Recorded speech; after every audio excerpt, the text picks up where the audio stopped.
저희 집 안에서는 엄마 닮았어 라는 이야기가 되게 좋은 말이거든요. 좋은 말이고, 아빠 닮았다 라고 하는 말은 조금 아쉬운 말로 여겨지곤 있어요. 다른 아버님들께서 들으시면 아쉬울 수도 있으실 텐데요. 왜냐하면 저희 어머니께서는 눈도 좀 더 크시고 되게 그 분위기가 좀 더 예쁘시거든요. 저는 누굴 닮았을 것 같나요? 저는 살면서 다영아 너 엄마 닮았어 라고 하는 소리를 단 한 번도 들어본 적이 없습니다. 충일교회 성도님들 중에서도 어쩌다가 저희 부모님을 이렇게 보게 되신 분들이 계시거든요. 근데 그분들께서 다 하시는 말씀이 아빠 보니까 알겠더라 라고 하시면서 아버지를 보시고 저의 부모님인 거를 발견하시더라고요. 제가 얼만큼 닮았냐면요.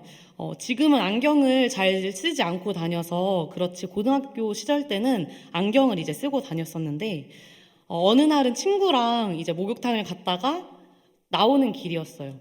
이제 아버지께서 저희들을 이렇게 같이 데려다 주시려고 태우러 오셨는데 운전석 창문을 이제 아버지께서 여시고 저희를 보는 순간 제 친구가 기겁을 하는 거예요. 그러면서 하는 말이 그 운전하고 있는 사람이 전 줄 알았대요. 그 정도로 아버지와 제가 되게 닮았는데 그래서 저도 가끔 보면서 놀라기도 하거든요. 그런데 제가 아버지를 닮은 것뿐만이 아니라 부모님의 조금 안 좋다 여겨지는 것들은 다 제가 가지고 태어난 것 같아요.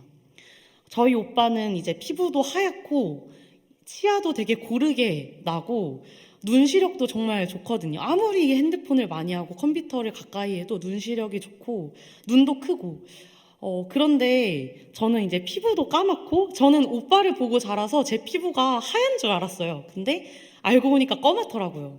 저는 피부도 검맣고 치아도 고르지 않았었고요. 눈도 작고 시력도 초등학교 때부터 1학년 때부터 안경을 쓰고 그래서 저는 이제 눈에 라섹을 하고 치아 교정과 같은 AS를 받기도 했습니다.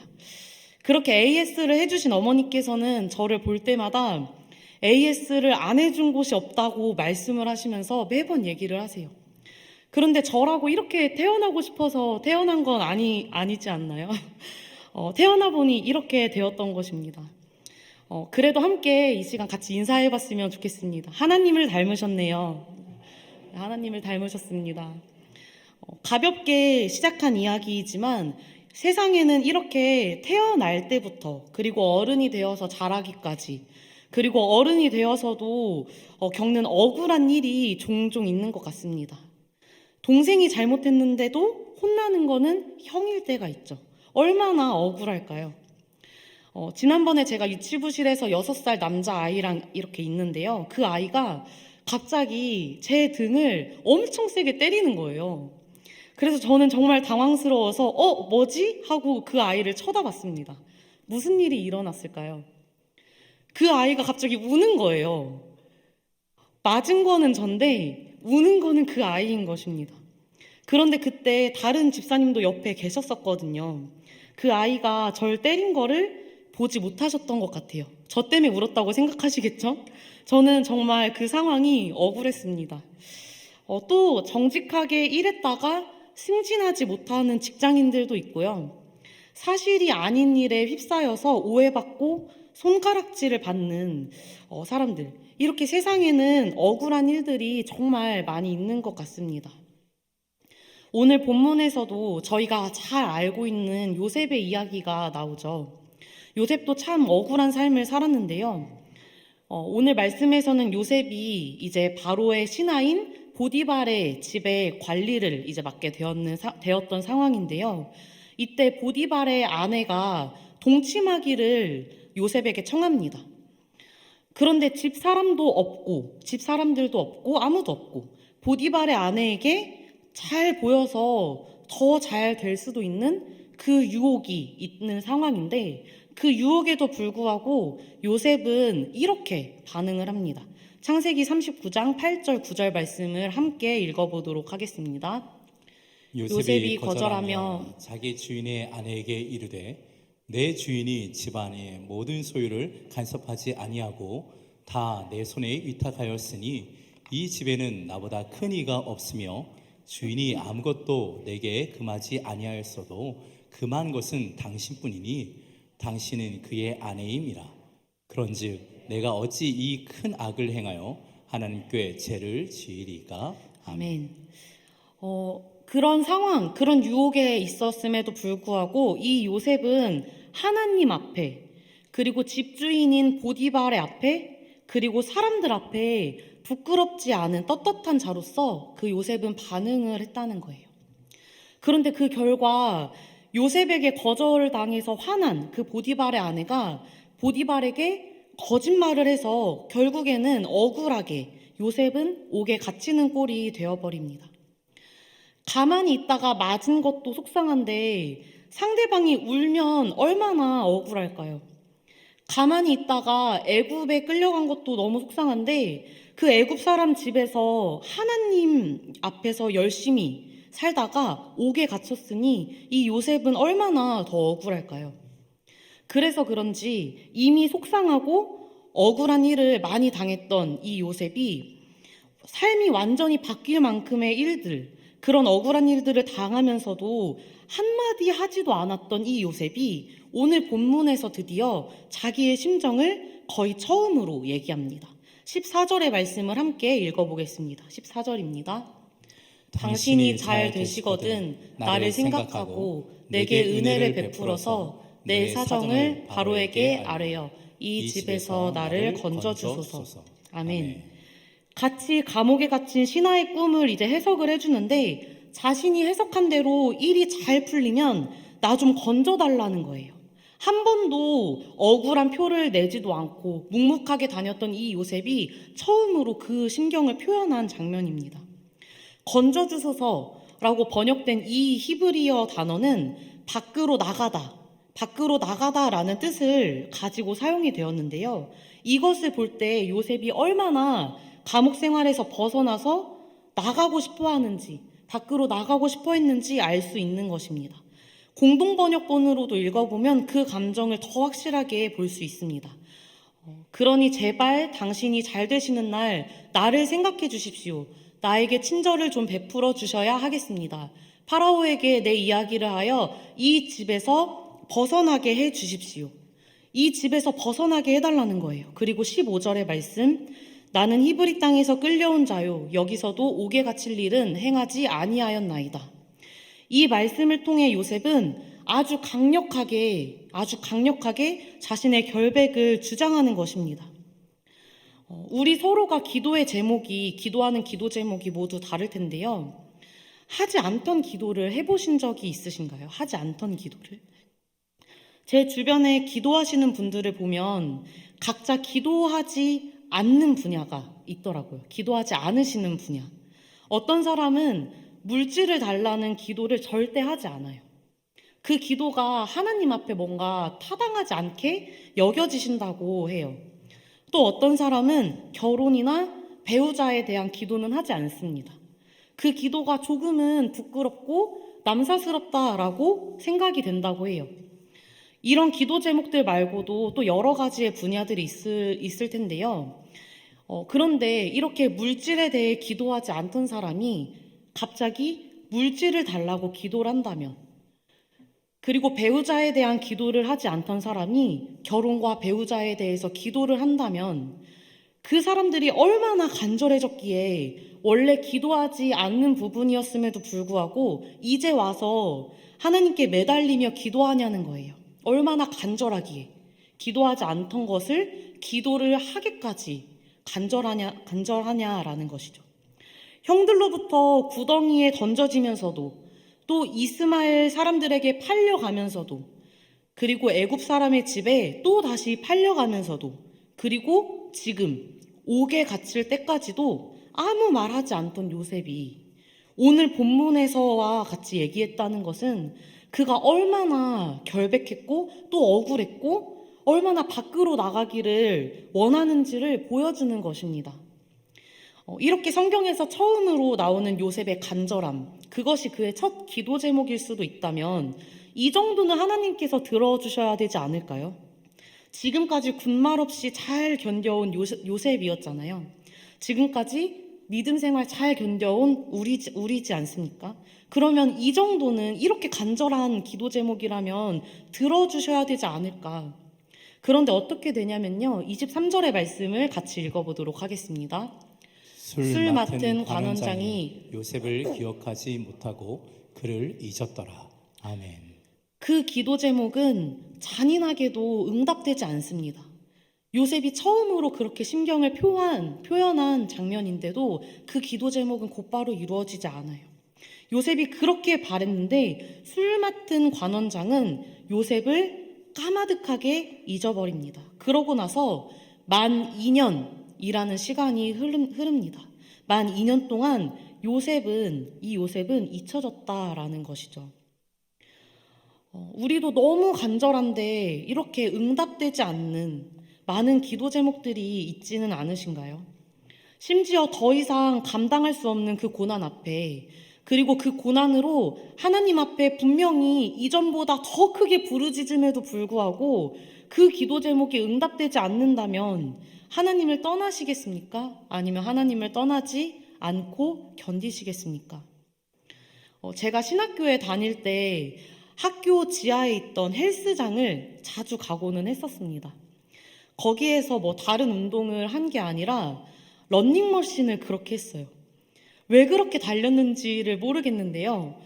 속도를 6 정도, 그 걷는 속도로 시작해서 11, 12까지 러닝머신을 달리면 한 바퀴 도는 표시가 뜨잖아요. 그 한 바퀴가 끝나면 7로 올리고 또 한 바퀴가 끝나면 8로 올리고 그런 식으로 해서 11, 12까지 속도를 올리면서 마지막 바퀴는 정말 전력 질주로 막 달리던 때가 있었어요. 보통 운동을 할 때 속도를 줄였다 올렸다 해야 더 운동 효과가 좋다고 하거든요. 근데 저는 이 속도를 줄이기가 뭔가 아까운 거예요. 그래서 그 달리던 속도들을 계속해서 올리면서 저는 달렸습니다. 가끔은 밖에서 뛰고 싶을 때가 있어요. 그때는 이제 옆에 있는 대학교에 가서 1시간 안에 20바퀴를 뛸 거다라는 다짐을 하고 이제 그곳에 나갑니다. 1시간 안에 20바퀴는 당연히 뛰지 못해요. 그래도 끝까지 뜁니다.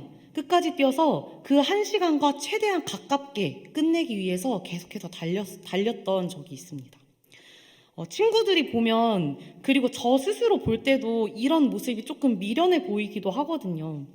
근데 그 달리는 과정 가운데에서 속도를 줄이지 않고 끝까지 계속 하는 그 과정 속에서 저만 아는 그 뿌듯함이 있어서 저는 그걸 끝까지 해 나아가는 거예요.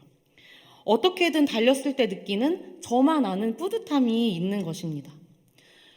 신앙생활도 좀 비슷하지 않나라고 생각이 되었어요.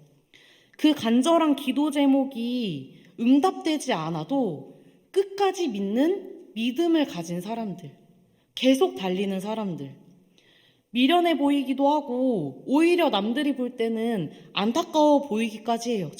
저렇게까지 해야 되나? 그런데 본인은 아직 응답되지 않았어도 그 시간 안에 들어오지 못했어도 괜찮은 거예요, 사실은. 왜냐하면 나랑 하나님만의 아는 무언가가 있기 때문인 거죠. 지금까지 있었던 나랑 하나님과의 관계가 있었기 때문에 그 기도 제목이 응답되지 않아도, 그래서 오히려 사람들이 안타깝게 본다고 하더라도 나는 괜찮은 거예요. 인도하심이 있구나, 인도하심이 있겠구나 라는 생각을 하는 거죠. 이게 바로 개인의 믿음인 것입니다. 요셉의 믿음이 그랬어요. 우리가 보기에는 너무나도 안타깝지만 요셉에게는 이전에 하나님과의 관계를 통해 끝까지 믿을 수 있는 믿음이 있었던 것입니다.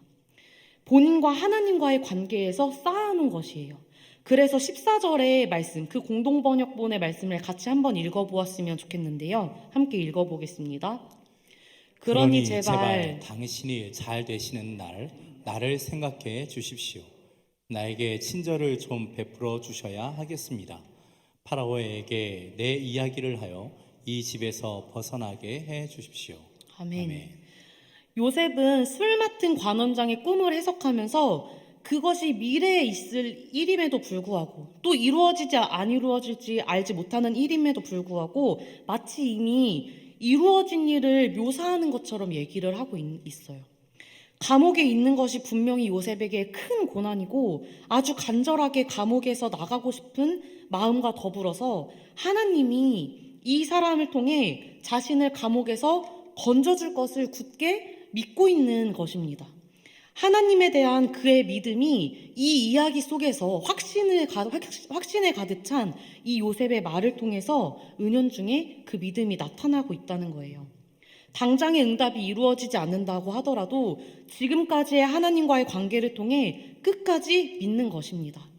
성도님들께서는 하나님과의 그런 관계가 있으신가요? 흔들리지 않고 계속 달릴 수 있게 하는, 믿을 수 있게 하는 하나님과의 무언가가 있으신가요? 우리가 안타깝게 바라보고 함께 마음 아파 기도하게 되는 그 사람들은 사실 생각보다 굳건한 믿음을 가지고 있을 것입니다. 왜냐하면 남들이 안타깝게 바라보는 것, 저 사람한테 왜 저런 일이 일어났을까 의문이 든다는 것은 그만큼 그 사람이 하나님 앞에 열심히 살았다는 것을 증명해 주기 때문이에요. 저렇게 열심히 했는데 왜? 라는 그 질문 자체가 저렇게 믿음 좋은데 왜? 인 것이죠. 그래서 그런 사람은 사실은 아무리 어려운 일을 만나도 다시 믿음으로 일어날 사람인 것입니다. 이전에 하나님과의 깊은 관계가 쌓였기 때문인 거예요. 누군가가 아무리 이간질을 해도 관계가 돈독하면 그 이간질에 쉽게 넘어가지 않잖아요. 그런 것처럼 하나님과의 우리 간의 관계도 마찬가지라는 것입니다. 욥도 마찬가지였죠. 욥의 고난을 볼 때는 저희는 너무 안타까워합니다. 그렇게 하나님을 경외한 사람이 저런 고난을 당하는 것에 대해서 이해가 되질 않아요. 하지만 욥은 하나님을 경외하며 이미 하나님과의 굳건한 관계를 가지고 있었다는 거예요. 그래서 자신의 고난의 문제가 바로 해결되지 않는다고 하더라도 끝까지 하나님을 믿으며 나아가죠. 여기까지 신앙생활 하신, 믿음을 지키며 나아오신 성도님들에게도 왜 나에게 이런 일이? 라는 질문이 생기실 수도 있을 것 같습니다. 이미 그런 질문을 하고 계신 분들도 계실 텐데요. 그 질문은 우리가 하나님 앞에 신앙생활을 잘하고 있다는 증거라고 생각이 됩니다. 잘하고 있기에 왜 나에게 이런 일이 일어나지? 라고 생각이 든다라고 기억하시기를 바라셨으면 좋겠어요. 그래서 서로 잠시 축복의 말씀을 나눠볼까요? 잘하고 계십니다. 잘하고 계십니다. 네, 너무 충분히 잘하고 계시고 왜 나에게 이런 일이라고 생각되는 게 당연한 우리 신앙의 삶일 거예요. 하지만 이미 전에 받았던 고난을 통해 혹은 이미 전에 하나님께서 주셨던 은혜를 통해서 우리 각자 하나님과의 관계가 있을 것인데 어떤 은혜를 누렸고 어떤 관계를 갖고 계신가요? 자유케 하신 은혜, 새 생명을 주신 은혜, 치유해 주신 은혜, 또 위로하여 주신 은혜, 개인의 상황에 맞게 일해 주신 은혜. 나에게 왜? 라는 그런 질문이 생길 때 지금까지 은혜를 부어주셨던 하나님과의 관계, 그렇게 쌓아진 관계, 나랑 하나님만 아는 그 관계로 우리는 끝까지 믿음으로 나아가게 될 것입니다. 그래서 우리는 이렇게 끝까지 믿으면서 믿게 될 것인데요. 그것 말고도 우리가 적극적으로 끝까지 믿어야 하는 이유도 있습니다. 하나님은 완전하신 분이기 때문이에요. 내 기도의 응답이 이루어지지 않았다고 하더라도 내가 기도하는 순간 하나님께서는 그 기도를 들으시고 일하실 준비를 하고 계신다는 것입니다. 그것이 내가 생각하는 방법과는 다를 수도 있다고 하더라도요. 하나님의 방식과 타이밍에 맞게 준비하십니다. 만약에 요셉이 간절함을 호소하였을 때, 자신의 간절함을 호소하였을 때 하나님께서 그 간절함을 들으시고 요셉이 말한 대로 곧바로 억울함을 풀어서 당장 감옥에서 나오게 했다면, 그래서 감옥에서 나오게 되었다면 어땠을까요? 그의 억울함이 풀려서 속은 시원했을 것 같습니다. 그런데 과연 요셉이 총리가 될 수 있었을까요? 복직된 관원이 요셉을 잊었기 때문에, 그리고 만 2년 후에 바로의 꿈을 해석할 사람을 찾는 중에 그 관원이 다시 요셉이 생각났기 때문에 요셉은 그 꿈을 해석하고 총리까지 될 수 있었던 것입니다. 요셉이 간절하게 기도한 이후 만 2년이란 시간이 하나님께는 필요했던 것이에요. 이 모든 일을 이루기 위해서 내 문제가 내 방식대로 해결되는 것이 내 기도의 응답이 내 원함대로 해결되는 것이 선함이 아닌 것입니다. 하나님의 타이밍과 하나님의 방식만이 완전한 거예요. 요셉의 기도를 통해 하나님께서는 가장 선한 방법과 때를 준비하시는 것이죠. 그 때가 분명히 있기 때문에 우리는 끝까지 믿어야 한다는 것입니다. 왜 예수님은 그때 십자가라는 방법으로 돌아가신 걸까요? 왜 사도 바울은 옥에 갇혀야 했을까요? 왜 세상의 전쟁들은 다시 시작되고 있는 것일까요? 왜 우리나라의 위정자들을 우리는 신뢰하지 못할까요? 왜 우리 교회는 올해 충주를 품어야 하고 왜 우리 가족은 가난하고 왜 나는 이런 일을 겪고 있을까요? 다 이해되지 않고 다 알 수 없지만 그 어려운 일들 가운데에서 하나님을 끝까지 믿는다면 우리의 기도에 따라 일하시는 그 하나님의 완벽한 방식과 완벽한 타이밍을 발견하게 될 것입니다. 그리고 그 하나님을 우리는 찬양하게 될 거예요. 혹시 무슨 시련과 고난을 겪고 계신 중인가요? 가정의 문제, 또 경제적인 어려움, 직장과 또 교회에서의 관계, 자녀들에 대한 염려, 건강의 문제, 내가 이런 기도를 하게 될 줄 몰랐었던 그 간절한 기도 제목이 각자에게 있으신 줄로 압니다. 도대체 왜 나에게 이런 일이? 라고 생각이 되실 테지만 그것은 성도님들께서 그리스도인으로서 정말 열심히 사셨다라는 것을 말해주는 것이고 그래서 끝까지 믿어낼 힘도 분명히 있으시다는 것을 믿으셨으면 좋겠어요. 또 무엇보다도 그렇게 우리가 나아갈 때 하나님께서 가장 선하게 인도하실 것을 믿습니다. 그런데 우리가 믿는 것뿐만이 아니라 이렇게 믿고 나아갈 뿐만이 아니라 하나님의 마음도 조금은 아시기를 소원해요. 어떤 큐티방을 방문하게 되었었는데요. 나눔 중에 이런 말씀을 하시더라고요. 내 아이를 위해 해줄 수 있는 게 기도밖에 없다. 대신 공부를 해줄 수 있는 것도 아니고 대신 살아줄 수 있는 것도 아니고 그러다 보니 기도밖에 할 수 있는 게 없다. 기도밖에 할 수 없는 부모님의 마음이 얼마나 애가 타실까요? 하나님께서도 마찬가지이실 겁니다. 가장 선하신 때를 준비하고 계시는 중에 그 과정 중에 우리의 모습이 억울해하기도 하고 힘들어하기도 하고 그러면서도 막 끝까지 애쓰면서 믿으면서 나아가는 그 우리의 모습을 보시면서 하나님도 하나님의 때를 지키셔야 되기 때문에 마음 아파하시면서 우리를 바라보고 계실 거예요.